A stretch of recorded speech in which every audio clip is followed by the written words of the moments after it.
नमस्कार दोस्तों, Shatrughan sir maths के इस यूट्यूब चैनल पर आपका स्वागत है। मैं हूं शत्रुघ्न यादव और आज के इस वीडियो में हम लोग 10 जो है मैथ के बहुत ही बेहतरीन क्वेश्चन को जानेंगे, जिसमें काफ़ी सारे लोग फंस जाते हैं क्योंकि वह थोड़ा जो है डिफ़िकल्ट टाइप का क्वेश्चन होता है। डिफ़िकल्ट कुछ नहीं होता है, बस उसको जो है यानी कि एग्जामिनर क्या करता है, घुमा करके बनाया हुआ है। देखिएगा, हम आपको बताएंगे कहाँ जो है आदमी गलती करता है। देखिएगा, आपको कह रहा है ए प्लस बी बराबर 25 दिया हुआ है और ए माइनस बी का वैल्यू 7 है। तो कह रहा है ए और बी का मध्यानुपाती ज्ञात करें। मध्यानुपाती का फॉर्मूला जो होता है, आप जानते हैं कि मध्यानुपाती का जो फॉर्मूला यानी कि मीन प्रपोर्शन का जो फॉर्मूला होता है वह होता है रूट अंडर ए बी होता है। रूट में ए और बी को गुना कर दीजिए, वह आपका मध्यानुपाती हो जाता है। लेकिन क्वेश्चन यहाँ यह उठता है कि न तो आपको यहाँ पर ए पता है और न तो बी पता है, तो उसके लिए यहाँ पर कुछ व्यवस्था किया गया है। क्या व्यवस्था किया गया है? तो यहाँ ए प्लस बी का जो वैल्यू दिया गया है यह आपको दिया गया है 25, इसको समीकरण 1 मान लीजिए, और ए माइनस बी का जो वैल्यू दिया हुआ है यह 7 दिया हुआ है, इसको आप समीकरण 2 मान लीजिए। अब यहाँ से ए और बी जो है टाइम बचाने के लिए, निकालने के लिए आप जल्दी में ऐसे कर सकते हैं। क्या करना है ए निकालने के लिए? तो ध्यान दीजिएगा, ए निकालने के लिए आपको करना है दोनों समीकरण को जोड़ दीजिए। 25 7 कितना हो जाएगा? तो आप कहेंगे 32 हो जाएगा, और 32 को कर लीजिए आधा, तो यह कितना निकल करके आ जाएगा? 32/2 यानी कि 16। आप विलोपन विधि भी लगा सकते हैं। अब बी निकालने के लिए आपको क्या करना है? दोनों को घटा लीजिए। तो आप देखिए 25 में से अगर आप 7 घटाइएगा, 25 में से 7, तो यह आपका हो जाएगा 18, और 18 को आप आधा कर दीजिए तो 18/2 यानी कि 9। यानी कि ए का मान आपको आ गया 16 और बी का मान आ गया 9। तो अब आप इसमें बैठा दीजिए रूट अंडर 16 गुने 9। तो 16 गुने 9 होता है 144, और 144 का जो वर्गमूल होता है वह होता है 12, यानी कि 12 इस क्वेश्चन का करेक्ट आंसर हो जाएगा। ऑप्शन नंबर 2 जो है इसका सही हो जाएगा। तो पहले डायरेक्ट पूछता था कि मध्यानुपाती निकालिए, लेकिन अब क्वेश्चन को थोड़ा घुमाया कि वह आपको समीकरण दे दिया और तब आपसे पूछा कि मध्यानुपाती बताइए। तो चलिए देखते हैं नेक्स्ट क्वेश्चन। नेक्स्ट क्वेश्चन भी देखिए, यह आपको कैसा क्वेश्चन है आप बनाने का प्रयास करिए। पहले बहुत लोग टाइम इसमें लग जाएगा क्योंकि क्वेश्चन ही उस तरह का। देखिए 4 अंकीय सबसे बड़ी, क्वेश्चन बोला 4 अंक का सबसे बड़ी और सबसे छोटी संख्या के बीच का अंतर ज्ञात करें। लेकिन कैसा अंतर ज्ञात करना है?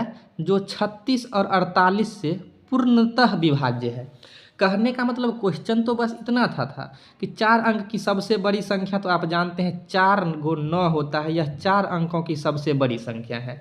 आगे बोला सबसे छोटी संख्या 4 अंक का, तो 4 अंकों की सबसे छोटी संख्या 1 पर 3 जीरो होता है। कह रहा है दोनों का क्या निकालिए? अंतर निकालिए। तो पहले आप अंतर निकालने के लिए कहता था तो सीधा यह आंसर हो जाता। बस अगर क्वेश्चन इतना तक रहता तो आंसर आपका यही हो जाता। लेकिन देखिए क्वेश्चन को कैसे बढ़ा दिया। क्वेश्चन को बढ़ाया ऐसे, वह कह रहा है अंतर ज्ञात कीजिए 4 अंकों की सबसे बड़ी और सबसे छोटी संख्या का, लेकिन कंडीशन लगाया कि वह 36 और 48 से पूर्णतः विभाजित हो। यह जो 4 अंकों की संख्या ऐसा खोजिए कि वह 36 और 48 से पूर्णतः विभाजित हो। आप ऑप्शन से भी बना सकते हैं, लेकिन आपको हम पूरा तरीका ही बताते हैं, क्योंकि अगर बाय द वे आपको ऑप्शन से नहीं हो पाया तो आप तरीका पता रहेगा तो आप बना लीजिएगा। तो देखिए 4 अंकों की संख्या यह है, किससे विभाजित होना चाहिए? 36 से भी और 48 से भी। तो 36 और 48 से विभाजित होने के लिए कैसे पता लगेगा? तो 36 और 48 से विभाजित वही संख्या होगा जो इसके एलसीएम से होगा। तो इसका एलसीएम निकालेंगे तो 12 से 12 त्रिका 36 और 12 चौक 48। आप इसका एलसीएम निकाल लीजिएगा तो यह जो आपका आ जाएगा 144 आएगा। कितना आ जाएगा? 144। 12 3 और 4 को गुना करिएगा तो 144 आ जाएगा। उसी तरह अब जो है 144 से भाग देना है इसमें। 144 से जो है इस संख्या में आपको भाग देना है 899, यानी कि 8999 में आपको भाग देना है। तो इस तरह से अगर आप भाग दीजिएगा तो यहाँ 6 बार में जाएगा। 6 बार में यह कितना हो जाएगा? 864 हो जाएगा। 864 और घटाइएगा, यह तो 9 में से 4 गया 5, 9 में से 4 गया कितना हो गया? 5 हो गया, और 9 में से 6 गया 3 हो गया, यह कट जाएगा। फिर यहाँ उतर जाएगा 9, 359 हुआ। अब फिर 144 दुना लगेगा, तो 144 दुना होता है 288। 288 अब यहाँ घटाइएगा तो 9 में से 8 गया 1, 15 में से 8 गया 7, यानी कि शेषफल जो आएगा 71 आएगा। शेषफल कितना आएगा? 71 आएगा। यानी कि 144 से वह क्या हो जाता? विभाजित यह हो जाता, लेकिन यहाँ 71 जो है शेष बच गया, इसीलिए यह डिस्टर्ब हो रहा है। अगर 71 यहाँ शेष नहीं बचता तो यह पूरा पूरी कट जाता। तो आप कहेंगे 8999 में 71 ज़्यादा है, तो इसलिए इसको शेषफल जो आएगा उसको हमें घटाना पड़ेगा, तब वह पूर्ण रूप से विभाजित होगा। क्यों घटाना पड़ेगा? क्योंकि 71 शेष ही तो डिस्टर्ब कर रहा है, तो इसलिए 71 इसमें से हम क्या करेंगे, घटा देंगे। तो देखिए 9 में से 1 गया तो 8, तो 8 जो है इसमें भी नहीं है, इसमें भी नहीं है, यह आपका नहीं होगा। अब यहाँ देखिए 9 में से 1 गया 8 और 9 में से 7 को घटाएंगे तो 2, तो इसमें ही 2 है, यानी कि इसका ऑप्शन जो है चौथा करेक्ट आंसर हो जाएगा। तो देखिए किस तरह का क्वेश्चन जो है एग्जाम में आया हुआ था। चलिए देखते हैं नेक्स्ट क्वेश्चन। नेक्स्ट क्वेश्चन यहाँ आप देख सकते हैं चक्रवृद्धि ब्याज का। बहुत सारे लोगों का यह क्वेश्चन देख करके माथा जो है घूम जाएगा, लेकिन चलिए हम आपको बताते हैं कि कैसे इस तरह के क्वेश्चन को करेंगे।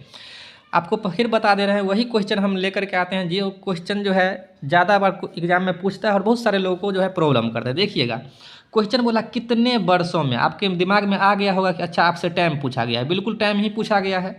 कितने वर्षों में 800 रुपया की धनराशि, यानी कि मूलधन 800 रुपया की धनराशि 10% वार्षिक, देखिए वार्षिक दर से 926.10 रुपया हो जाएगा, जबकि ब्याज अर्धवार्षिक रूप से संयोजित होता है। यह देख करके और यह देख करके माथा घुमा होगा, लेकिन कोई बात नहीं। देखिए यहाँ वार्षिक दिया और यहाँ अर्धवार्षिक पूछ रहा है, तो अगर चक्रवृद्धि ब्याज है तो चक्रवृद्धि ब्याज में आप जानते हैं कि अगर यह दर क्या हो जाता है, छमाही में दर जो है आधा हो जाता है। क्यों आधा हो जाता है कि 10% वार्षिक है, यानी कि 12 महीना में वह 10% है, तो 5 इसका होगा और 5% यानी कि इसका होगा, यानी कि 6 महीना का 2 गैप बनेगा। तो इसलिए अब चलिए बनाते हैं। तो आप जानते हैं कि अर्धवार्षिक है, लेकिन यह दर तो आधा हो जाएगा, लेकिन टाइम जो है दुगुना होगा। क्यों होगा कि 12 महीना है ना, तो 12 महीना में आपको कह रहा है 6 महीना पर हम ब्याज जोड़ेंगे, यानी कि 6 महीना पर जोड़ेंगे। तो आप कहेंगे 6 महीना का 2 स्लॉट बना, यानी कि 2 साल वाला बन गया, यानी कि टाइम क्या हो गया, दुगुना हो गया। और दर जो है यह 12 महीना का 10 है, तो 6 महीना का 5% और 5% का 2 गैप बनेगा। इतना आपको क्लियर हुआ कि सर यहाँ क्या हुआ कि आपको जो है दर, आप कहेंगे कि दर हो गया 5%, दर कितना हो गया 5% हो गया, लेकिन टाइम कितना हो गया, टाइम जो है आपको नहीं पता है, लेकिन टाइम आप कहेंगे टी अगर मानेंगे तो दुगुना होकर के 2t हो जाएगा या 2n हो जाएगा, क्योंकि टाइम दुगुना होगा और दर क्या हो जाएगा, आधा हो जाएगा। इस तरह के क्वेश्चन हम आपको करवाए हुए हैं। चलिए देखिए यह जो आपको दिया हुआ है यह आपका अमाउंट है। चक्रवृद्धि ब्याज का बेसिक फार्मूला हम लोग क्या जानते हैं कि a बराबर होता है p इंटू 1 प्लस r/100 और पावर में n होता है, उसी को लगाते हैं। तो देखिए a जो है यहाँ पर आएगा 926.10 और बट्टा में यह कितना हो जाएगा 800 हो जाएगा बराबर, और यह हो जाएगा आपका 1 प्लस रेट कितना हो जाएगा 5, तो 5 बट्टा अगर 100 करेंगे और पावर में यहाँ पर टाइम करेंगे तो टाइम तो दुगुना है, तो यहाँ 2t कर देंगे। अब यहाँ से अगर आप इसको काटने का प्रयास करिएगा, इसको अगर आप हटाइएगा यहाँ से दशमलव, तो यहाँ पर 100 आएगा। क्लियर है? अब 1 0 से 1 0 कटेगा, 9261 और नीचे में 8000। आपके को जो है क्यूब याद होना चाहिए, चाहे यहाँ से आप काटिएगा तो यहाँ से आप हिंट ले सकते हैं। देखिए 1 प्लस 1/20, यानी कि आप कहेंगे इधर जो है 21/20 के पावर में कितना है 2t है। तो अगर इधर 21 आया है, इसका मतलब इस साइड भी यह 21/20 का ही क्यूब होगा। आप यहाँ से हिंट ले सकते हैं 3। तो देखिए अब आपको यहाँ से पता यह लगेगा कि 21/20 यानी कि आधार सेम है, आधार सेम है तो पावर बराबर होगा। इधर 3 बचा हुआ, इधर 2t बचा हुआ है, तो आप कह सकते हैं 3 बराबर जो हो जाएगा 2t हो जाएगा। तो t बराबर जो हो जाएगा 3/2, और 3/2 को अगर आप काट दीजिएगा तो यह आपका 1.5 हो जाएगा, यानी कि 1.5 बरस हो जाएगा, और यह इसका क्या हो जाएगा करेक्ट आंसर हो जाएगा। तो आप इस तरह से इस क्वेश्चन को कर सकते हैं। उम्मीद करते हैं इस तरह का जब भी आपको क्वेश्चन आएगा आप आसानी से बना लीजिएगा। तीसरा क्लास आज होने वाला है, तीनों क्लास में आप देखे होंगे कि चक्रवृद्धि ब्याज का इस तरह का क्वेश्चन जो है आ रहा है। तो आप इस तरह के टाइप को प्रयास करके यानी कि प्रैक्टिस करके कोई भी एग्जाम देने के लिए जाइएगा। चलिए देखते हैं नेक्स्ट क्वेश्चन।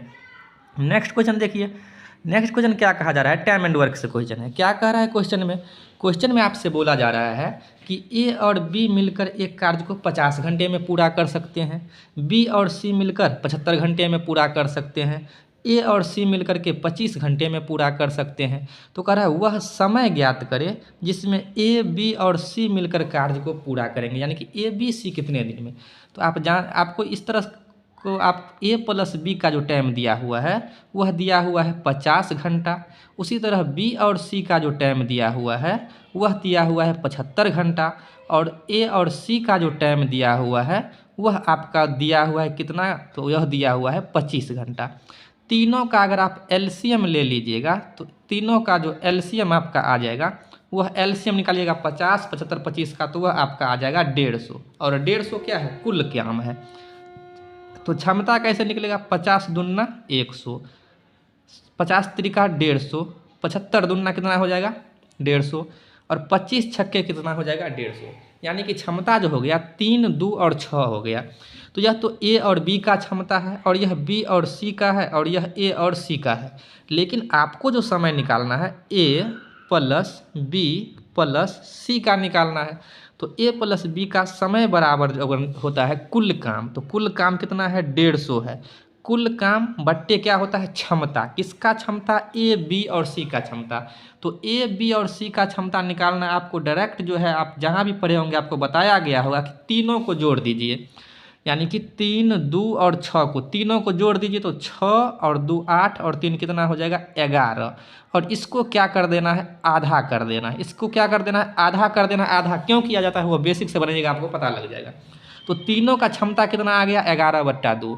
तो कुल काम तो था 150, और इसमें क्षमता से भाग देंगे तो 11/2 करेंगे तो 2 कहाँ चला जाएगा, 2 चला जाएगा ऊपर। अब यही आपका आंसर आ जाएगा 150 गुना 2 कितना होता है 300, और 300/11 ऑप्शन नंबर चौथा इस क्वेश्चन का क्या हो जाएगा, करेक्ट आंसर हो जाएगा। चलिए देखते हैं नेक्स्ट क्वेश्चन देखते हैं। नेक्स्ट क्वेश्चन कह रहा है एक शंकु की त्रिज्या 5 सेंटीमीटर, यानी कि आर का जो वैल्यू दिया हुआ है वह 5 दिया हुआ है, और तिर्यक ऊंचाई 16 है, यानी कि एल का जो वैल्यू है यह 16 दिया हुआ है। तो कह रहा है कुल पृष्ठ क्षेत्रफल निकालिए शंकु का। तो शंकु का जो टोटल सरफेस एरिया जो होता है वह होता है पाई आर इंटू में क्या होता है एल प्लस आर होता है। क्लियर है। अब पाई का जो वैल्यू होता है वह होता है 22/7 मल्टीप्लाई आर का जो मान है वह कितना होता है 5, और ब्रैकेट में एल और आर को जोड़ना है। तो एल और आर को जोड़ेंगे तो देखिए 16 और 5 कितना हो जाएगा 21। तो यह आपका 21 हो गया। अब चलिए देखते हैं 7 से काटेंगे 21 को तो 7 तरीका कितना हो गया 21 हो गया। अब गुना कर दीजिए तो 22 पंचे 110 और 110 तरीका 330 इस क्वेश्चन का करेक्ट आंसर हो जाएगा ऑप्शन नंबर तीसरा। चलिए देखते हैं नेक्स्ट क्वेश्चन यह रहा आपको। चलिए नेक्स्ट क्वेश्चन क्या कर रहा है, प्याज के मूल्य में 25% की वृद्धि से एक महिला 200 रुपया में 5 kg कम खरीद सकती है। प्याज का बढ़ा हुआ मूल्य ज्ञात करें, यानी कि प्याज का बढ़ा हुआ मूल्य, यानी कि वर्तमान में प्रेजेंट में प्याज का मूल्य कितना है। एक महिला थी वो हमेशा 200 रुपया लेकर के जाती थी, तो उसको जो भी प्याज मिल जाता था, लेकिन जब वह 200 रुपया लेकर के गई तो उन्हें पता चला कि प्याज का मूल्य 25% बढ़ गया है, जिसके वजह से उसे 5 kg प्याज कम खरीद यानी कि कम मिला। तो आप यह देखिए कि 200 रुपया था, और 200 रुपया तो वह हमेशा लेकर के जाती थी, लेकिन कितना बढ़ गया, तो 200 का 25% बढ़ गया। तो 200 का 25% अगर आप निकालिएगा तो यह आपका हो जाएगा 50 रुपया। यानी कि क्यों उससे 5 kg कम मिल रहा था, तो यह 50 रुपया वह बढ़ गया, इसीलिए इसको 5 kg कम मिलता था। 50 रुपया अगर उसके पास और होता तो 5 kg प्याज तो दुकानदार उसको दे देता, लेकिन वह बढ़ गया था। कितना रुपया बढ़ गया, 50 रुपया बढ़ गया, इसीलिए उसको 5 kg प्याज नहीं मिला। तो कह रहा अभी कितना केजी प्रति केजी मूल्य बताइए। तो 50 रुपया तो था, लेकिन यह 50 रुपया जो था कितना केजी, अगर पैसा रहता उसके पास तो कितना केजी उसको और मिल जाता 5 kg। तो इस 5 से भाग दे दीजिए, यानी कि आप कह सकते हैं 10 रुपया प्रति केजी प्याज था, इसीलिए वह 50 रुपया कम हो गया, इसलिए उसको नहीं मिल पाया। तो प्रेजेंट जो मूल्य है वह 10 रुपया पर केजी, यह अभी का मूल्य है। लेकिन अगर पीछे का मूल्य अगर पूछेगा तब वह भी आप निकाल सकते हैं, लेकिन क्वेश्चन में यही पूछा हुआ था। तो चलिए देखते हैं नेक्स्ट क्वेश्चन जो है आपको हम देखते हैं 96 नंबर क्वेश्चन। देखिएगा क्या कह रहा है क्वेश्चन, बहुत ही अच्छा सा ये भी क्वेश्चन है, यहाँ आप देख सकते हैं।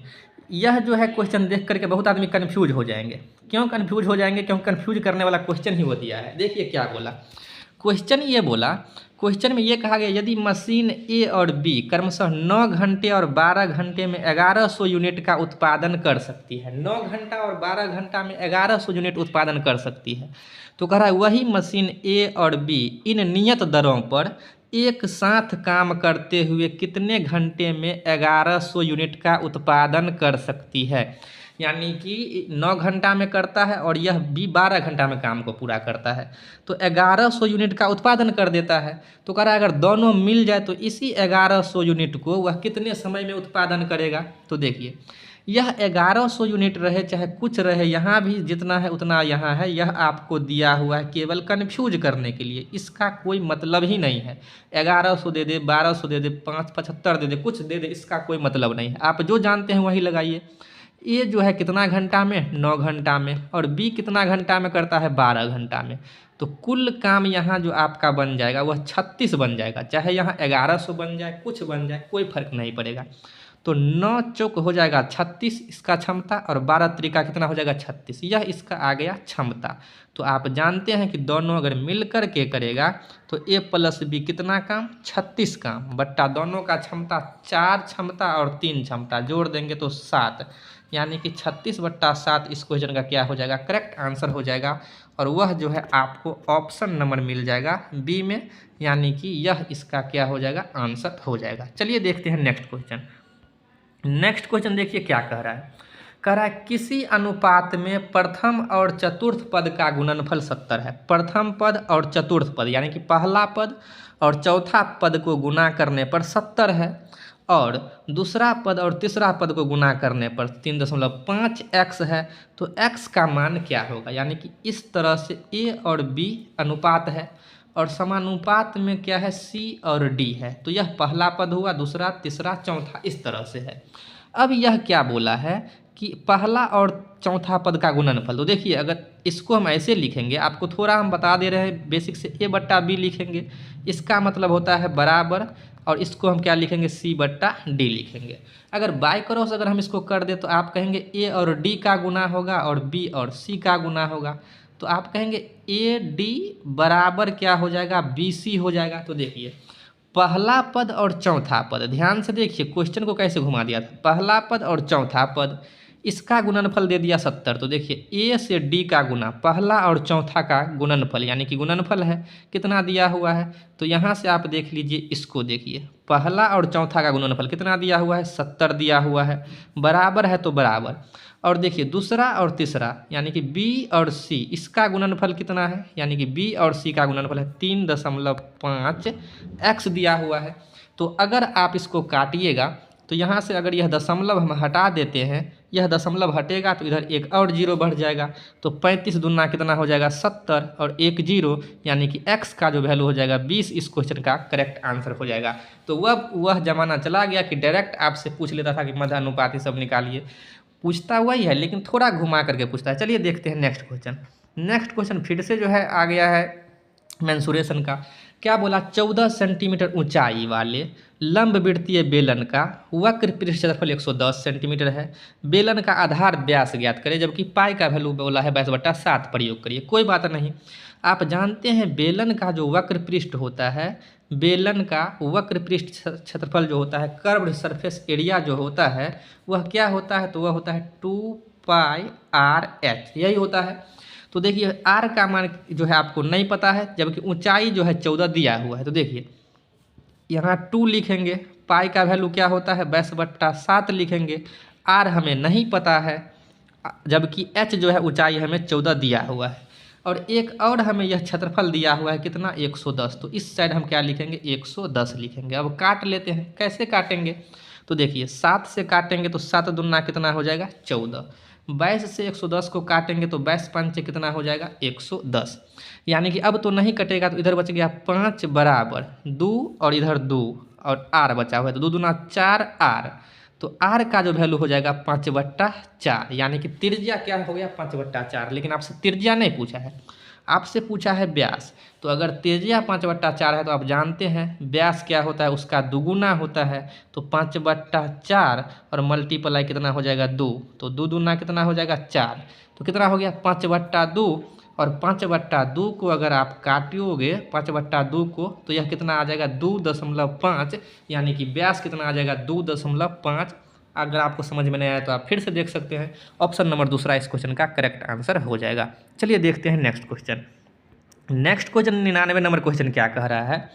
यह आपका प्रॉफिट लॉस से क्वेश्चन है। देखिए डिस्काउंट से कह रहा है एक वस्तु का अंकित मूल्य जो है कितना है 1 लाख रुपया था। अंकित मूल्य कितना था 1 लाख रुपया था। अंकित मूल्य मतलब लिखा हुआ मूल्य जो था 1 लाख था, लेकिन दुकानदार ने 20% और 10% की दोहरी छूट दी। दुकानदार क्या किया 20% और 10% का दोहरी छूट दी, मतलब 2 बार छूट दिया, एक बार 20% का और एक बार 10% का। तो कह रहा अंततः उसने किस मूल्य पर वस्तु बेची। तो उस बेचा कितना में, तो देखिए 1 लाख रुपया तो उसका दाम था, 1 लाख दाम था, और जब 20% छूट दे दिया तो आखिर बेचा कितना में, आप कहेंगे 80% में बेच दिया। फिर बोला 10% और छूट देंगे, तो आप बोलेंगे 100 में से 10 घटा के 90 छूट दे दिया। अब काट दीजिए, यानी कि यहाँ आपको हो गया 4 जीरो से 4 जीरो यहाँ काट दीजिए, और 9 अट्ठे 72, और 72 पर कितना जीरो दे देना है 3 जीरो दे देना है। यानी कि 2 बार अगर वह छूट देगा तो वह क्या करेगा, उस वस्तु को 72,000 रुपया में बेच देगा, और ऑप्शन नंबर पहला करेक्ट आंसर हो जाएगा। चलिए देखते हैं नेक्स्ट क्वेश्चन। नेक्स्ट क्वेश्चन क्या कह रहा है, एक कुर्सी 800 रुपया में खरीदी जाती है। एक कुर्सी कितना में खरीदा गया 800 रुपया में खरीदी जाती है और 1100 में बेची जाती है। तो कोई कहेगा 800 में खरीद दिया और 1100 में बेच दिया, यानी कि लाभ कितना हुआ, आप कहेंगे लाभ जो उसे हो गया वह उसे हो गया 300 रुपया। कोई आदमी कह देगा 800 के वस्तु 1100 में बेचे हैं तो 300 रुपया का लाभ हुआ, लेकिन आपसे कह रहा है लाभ नहीं, लाभ प्रतिशत बताइए। तो प्रतिशत प्रॉफिट जो होता है वह होता है लाभ, 300 का हुआ, लेकिन यह लाभ किस पर हुआ, तो आपको बताते हैं कि लाभ चाहे हानि हो हमेशा क्रय मूल्य पर। क्रय मूल्य कितना है 800, और प्रतिशत में बदलने के लिए 100 से गुना भी होगा, तो 0 से 0 कटेगा, और 3/8 जो है किसका फ्रैक्शन वैल्यू होता है, तो वह फ्रैक्शन वैल्यू होता है 37.5% का। तो 37.5% इसका क्या हो जाएगा, करेक्ट आंसर हो जाएगा। आप इसको कर लीजिएगा, तो अब इसका जो है ऑप्शन नंबर जो है चौथा करेक्ट आंसर हो जाएगा। तो चलिए देखते हैं नेक्स्ट क्वेश्चन। तो 10 क्वेश्चन तो हो चुका है, चलिए फिर भी जो है एक क्वेश्चन और देख लेते हैं। देखिएगा क्या कह रहा है, 8, 16, 20 और 32 से विभाज्य सबसे छोटी संख्या ज्ञात करें।